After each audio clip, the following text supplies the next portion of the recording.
प्यारे बच्चों, मैं अरुण शर्मा केंद्रीय विद्यालय उखरूल से आज आपके लिए लेकर आया हूँ धातु रूप या धातु पाठ। आज धातु रूप में हम पढ़ेंगे लट लकार वर्तमान काल। लट लकार को हिंदी में कहते हैं वर्तमान काल और इंग्लिश में कहेंगे प्रेजेंट टेंस। तो चलिए आज हम पढ़ते हैं लट लकार। सबसे पहले हम इसका प्रारूप देख लेते हैं।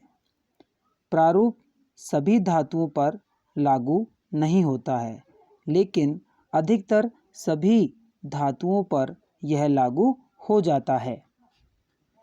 प्रारूप इस प्रकार है। अगर हम प्रथम पुरुष एकवचनम का धातु रूप बना रहे हैं तो हम वहाँ पर अति जोड़ देंगे।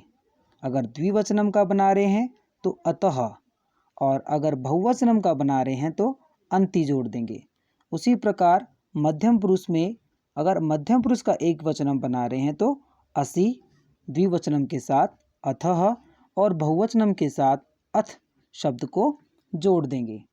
अगर हम उत्तम पुरुष का धातु रूप बना रहे हैं तो आमी, आवह और आमह को जोड़ देंगे। ठीक है, एक वचनम के लिए आमी, द्विवचनम के लिए आवह और बहुवचनम के लिए आमह शब्द को जोड़ देंगे। तो चलिए आगे देखते हैं। हम यहाँ पर एक धातु ले लेते हैं और उसका धातु रूप बनाकर देखते हैं जोड़कर। जो शब्द हमने अभी पढ़े हैं उनको उसके साथ जोड़ देंगे और बनाने का प्रयास करेंगे। देखिए, पहले में पठ प्लस अति दिख रहा है और यहाँ पर एक एरो भी दिखाई दे रहा है ठ और ए के साथ। अब क्या करना है, ठ में स्वर नहीं है इसलिए ए को हम ठ के साथ जोड़ देंगे। ठीक है, उसी प्रकार दूसरे में भी ठ में कोई स्वर नहीं है और जो दूसरा जो पद है उसका शुरुआत में ए है वह ए ठ में जोड़ देंगे।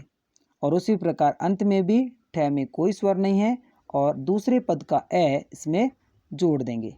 तो क्या बनेगा, अगर पठ के साथ जो ठ है उसको जोड़ेंगे तो पठति और इसमें जोड़ेंगे तो पठतः और अंत में पठ के साथ अंति जोड़ेंगे तो पठन्ति। हमने जो प्रारूप देखा था उसमें अति, अतः, अंति दिया गया था, उसको हमने इस धातु के साथ जोड़ दिया है। आगे देखते हैं, पठ के साथ उसी प्रकार से ए जोड़ गया ठ में और दूसरे में ठ के साथ फिर से ए जोड़ेंगे और अंत में भी ठ के साथ ए जोड़ेंगे। तो क्या बनेगा, पठसि, पठथः, पठथ। ठीक है, एक में विसर्ग है एक में नहीं है। तो यहाँ पर पठ प्लस असि पठसि, पठ प्लस अथः पठथः, पठ प्लस अथ पठथ। और अंतिम जो उत्तम पुरुष का है वो भी देख लेते हैं किस प्रकार बनता है। जैसे पठ में आमी, पठ प्लस आवह और पठ प्लस आमह। तो ये जोड़ेंगे, ठ में आ जोड़ देंगे, इसमें भी आ जोड़ देंगे और इस वाले में भी आ जोड़ देंगे। क्योंकि ठ में कोई स्वर नहीं है इसलिए अंतिम पद का जो स्वर है इसमें मिल जाएगा। तो क्या बनेगा, पठामी, पठावह, पठामह। ठीक है, ये हो गया उस प्रारूप को किस प्रकार से हमें धातु के साथ प्रयोग में लाना है। ये सभी धातु के साथ प्रयोग में ला सकते हैं, लेकिन कोई धातु है जो इस प्रकार से नहीं बनती है। लेकिन आपके लिए यह प्रारूप उत्तम है क्योंकि आप इस प्रकार से सभी धातुओं को प्रयोग में ला सकते हैं या बना सकते हैं। तो चलिए आगे देखते हैं। पठ धातु, इसका मतलब होता है पढ़ना। उसका हम लट लकार आज देख लेते हैं। ये है पठ धातु लट लकार जो हमने अभी पहले बनाया था। इनके सब पठ में अति, अतः, अंति, असि, अथः, अथ और आमी, आवह, आमः जोड़ दिया है। इस प्रकार से बन गया है। लेकिन हमें इसको किस प्रकार से याद करना है, हम इसको केवल गाकर याद कर सकते हैं। केवल गाना है और गाते गाते ही हमें यह याद हो जाएगा। कैसे याद करना है? हमने एक गाना सुना होगा, ऐ मेरे वतन के लोगों, उसी के आधार पर यहाँ पर हमने इसमें स्वर दिया है या राग दिया है। जैसे अगर हम यहाँ पर गाते हैं तो किस प्रकार ये बनेगा, देखिए। पठती पठतः पठन्ति, पठसि पठतः पठथ, पठामि पठाव पठामः, पठामि पठाव पठामः। समझ में आया आपको? इसी प्रकार से आपको सब में अपना स्वर देना है या इस प्रकार की राग देनी है जो आपको आसानी से फिर याद हो जाएगा। दूसरा रूप देख लेते हैं, उसमें भी इसी प्रकार के हम राग देंगे। जैसे लिख में जो मैंने प्रारूप बताया, उस प्रारूप के अनुसार हमने अति अतः अंति जोड़ दिया है। असि अथः अथ, आमी आवह आमा। तो किस प्रकार से इसको याद करना है, उसका स्वर क्या है, देखिए। लिखती लिखतः लिखन्ति, लिखसि लिखतः लिखथ, लिखामि लिखावः लिखामः, लिखामि लिखावः लिखामः। ठीक है, इसको आपको इस प्रकार से गाना है। किस प्रकार से गाया है? लिखती लिखत लिखन्ति, लिखसि लिखथ लिखथ, लिखामि लिखावः लिखामः, लिखामि लिखावः लिखामः। इसी प्रकार हम अगला भी एक देख लेते हैं जो आपके संस्कृत विषय में ज़्यादातर चलते हैं या आते हैं परीक्षाओं में। जैसे चल है, चल का मतलब होता है चलना, लट लकार का रूप है, इस प्रकार बनेगा। देखिए हम किस प्रकार से इसको गाएंगे। चलती चलत चलन्ति, चलसि चलथ चलथ, चलामि चलावः चलामः, चलामि चलावः चलामः। ठीक है, अब अगला भी हम देखते हैं जो आपके सब्जेक्ट से संबंधित है। कौन सा धातु है? पा धातु है। पा का पिब आदेश हो जाता है। पिब, पिब का मतलब होता है पीना। ठीक है, और इसका लट लकार मतलब वर्तमान काल किस प्रकार से बनेगा। पिबती पिबतः पिबन्ति, पिबसि पिबथ पिबथ, पिबामि पिबावः पिबामः, पिबामि पिबावः पिबामः। इस प्रकार से आपको इन धातु रूपों को याद करना है। ये गाओगे ना तो अपने आप ये याद हो जाएंगे। ठीक है, इनको आपको ज़रूरत नहीं है कि कौन सा शब्द आगे कौन सा आएगा, याद करने की कोशिश भी नहीं करनी है। आप गाते रहो, आपको ये एक ना देखते दिन ऐसे याद हो जाएगा। अगला धातु रूप देखते हैं हम गम। गम का मतलब होता है जाना, लेकिन इसको आदेश होता है गच्छ। गम को क्या आदेश हो जाएगा? गच्छ आदेश हो जाएगा। और इसका धातु रूप किस प्रकार से बनेगा, देखिए। गच्छति गच्छतः गच्छन्ति, गच्छसि गच्छथ गच्छथ, गच्छामि गच्छावः गच्छामः, गच्छामि गच्छावः गच्छामः। ठीक है, गम धातु होती है लेकिन इसको गच्छ आदेश हो जाता है।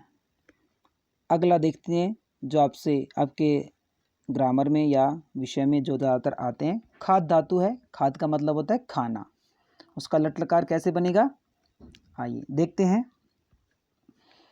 खादती खादत खादन्ति, खादसि खादथ खादथ, खादामि खादावः खादामः, खादामि खादावः खादामः। ठीक है, अब अगला देख लेते हैं। खाद के बाद जो आपके विषय में ज़्यादातर आते हैं, देखिए यहाँ पर क्या है, लट लकार के सभी रूप। सभी रूप मतलब क्या बताया मैंने, ज़्यादातर या अधिकतर रूप इसी प्रकार से बनाए जाएंगे। जो अन्य धातु रूप है जो देख लेते हैं, ज़्यादातर तुम्हारे ग्रामर में आते हैं। जैसे वह का हो गया, वह मतलब होता है ढोना, ठीक है, वहती वहतः वहंती, ठीक है। किस प्रकार गाएंगे इसको, आइए गाते हैं।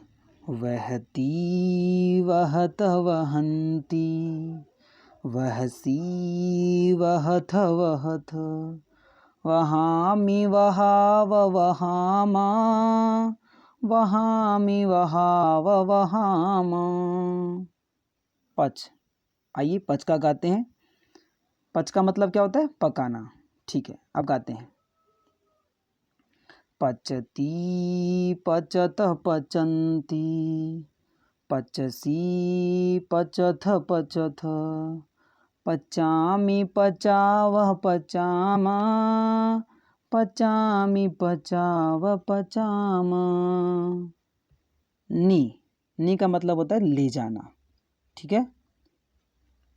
नी मतलब ले जाना। कैसे बनेगा, नयति नयतः नयन्ति, नयसी नयथ नयथ, नयामि नयावः नयामा, नयामि नयाव नयाम।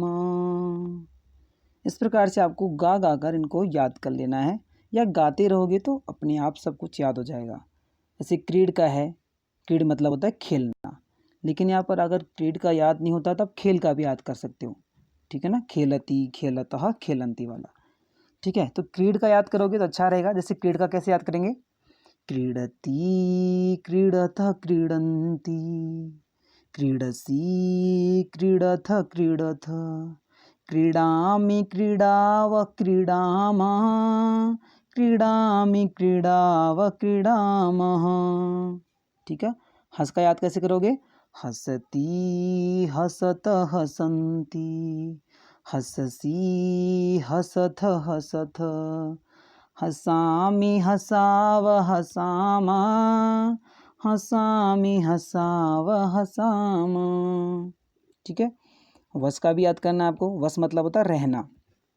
वस का कैसे याद करोगे, उसमें अति अतः अंति जोड़ देना है। कैसे बनेगा, वसती वसत वसंती, वससी वसथ वसथ, वसामि वसाव वसामा, वसामि वसाव वसाम। रक्ष का याद कर लेना है। रक्ष का कैसे है, रक्ष मतलब होता है रक्षा करना। रक्षती रक्षत रक्षन्ति, रक्षसी रक्षत रक्षथ, रक्षामि रक्षाव रक्षामा, रक्षामि रक्षाव रक्षामः। ह्री मतलब होता है चुराना। हरति हरतः हरन्ति वाला, ठीक है। हरति हरतः हरन्ति, हरषि हरथ हरथ, हरामि हराव हरामा, हरामि हराव हराम। इस प्रकार से पृच्छ का मतलब होता है पूछना। पृच्छति पृच्छतः पृच्छन्ति, पृच्छसि पृच्छथ पृच्छथ, पृच्छामि पृच्छाव पृच्छामा, पृच्छामि पृच्छाव पृच्छाम। उसी प्रकार से आपको करना है जैसे नृत्य का, ठीक है। नृत्यति नृत्यतः नृत्यन्ति, आपको गाना है ये वाला। इच्छ का इच्छति इच्छतः इच्छन्ति, आपको गाना है खुद को। अति अतः अंति, असि अथः अथ, आमि आवह आमः, ये जोड़ देना है और आपको ये बनाना है। और भू का है, भू मतलब होता है होना। कैसे बनेगा, भवती भवतः भवन्ति, भवसी भवथ भवथ, भवामि भवाव भवामा, भवामि भवाव भवाम। ये वो धातु रूप है ज़्यादातर जो आपके परीक्षाओं में आते हैं या आपके सिलेबस में हैं, ठीक है। अब इसके अलावा भी कई शब्द होते हैं जो इस राग के अनुसार नहीं गाए जाते हैं या ऐसे नहीं बनते हैं। जो मैंने प्रारूप बताया उस प्रकार से नहीं बन पाते हैं, तो उसको हम ऐसे ही सिंपली देख लेते हैं, दो धातु रूप देख लेते हैं, कौन कौन से हैं वो। आगे बढ़ते हैं। क्री, क्री का मतलब होता है करना, और उसका लट लकार इस प्रकार बनेगा, देख लेते हैं। क्योंकि कई बार मैंने देखा है बच्चे वैसे ही बना देते हैं जैसे हम और धातु रूप बनाते हैं, ठीक है, करती, करता, करंती, ऐसे करके वो बना देते हैं, तो उनको पता नहीं रहता है किस प्रकार से बनना है। ये वाला प्रारूप इसमें काम नहीं करेगा, तो हमें किस प्रकार से याद करना है, इसको हम सिंपली ऐसे याद करेंगे, करोति, कुरुतः, कुर्वन्ति, ठीक है। करोषि, इसमें से भी परिवर्तित हो जाएगा, मूर्धन्य सकार आएगा। कुरुथः, कुरुथ, करोमि, कुर्वः, कुर्मः, ठीक है ना।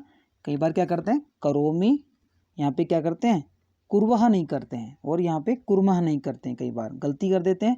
तो हमें इन चीज़ों को याद रखना है, करोमि, कुर्वः, कुर्मः, ठीक है।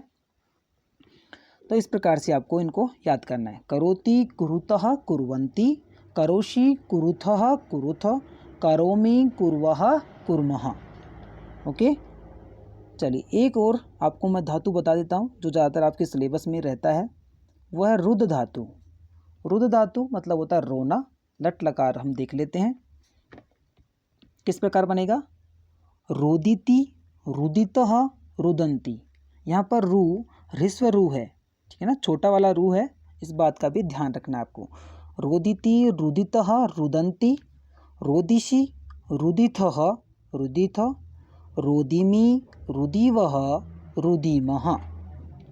इनको आपको याद कर लेना है क्योंकि ज़्यादातर आपके ये सिलेबस में रहता है, और जो भी धातु हैं और अन्य धातुएं वो उसी प्रकार उसी प्रारूप में चलती रहती हैं, ठीक है। आशा करता हूँ कि आपको यह वीडियो बहुत अच्छा लगा होगा, और अगर इसमें फिर भी आपको कोई कन्फ्यूज़न है या कुछ समझ में नहीं आ रहा है तो आप मुझसे कमेंट बॉक्स में कमेंट कर पूछ सकते हैं। फिर मिलेंगे अगले लकार के साथ अगले वीडियो में, तब तक के लिए धन्यवाद।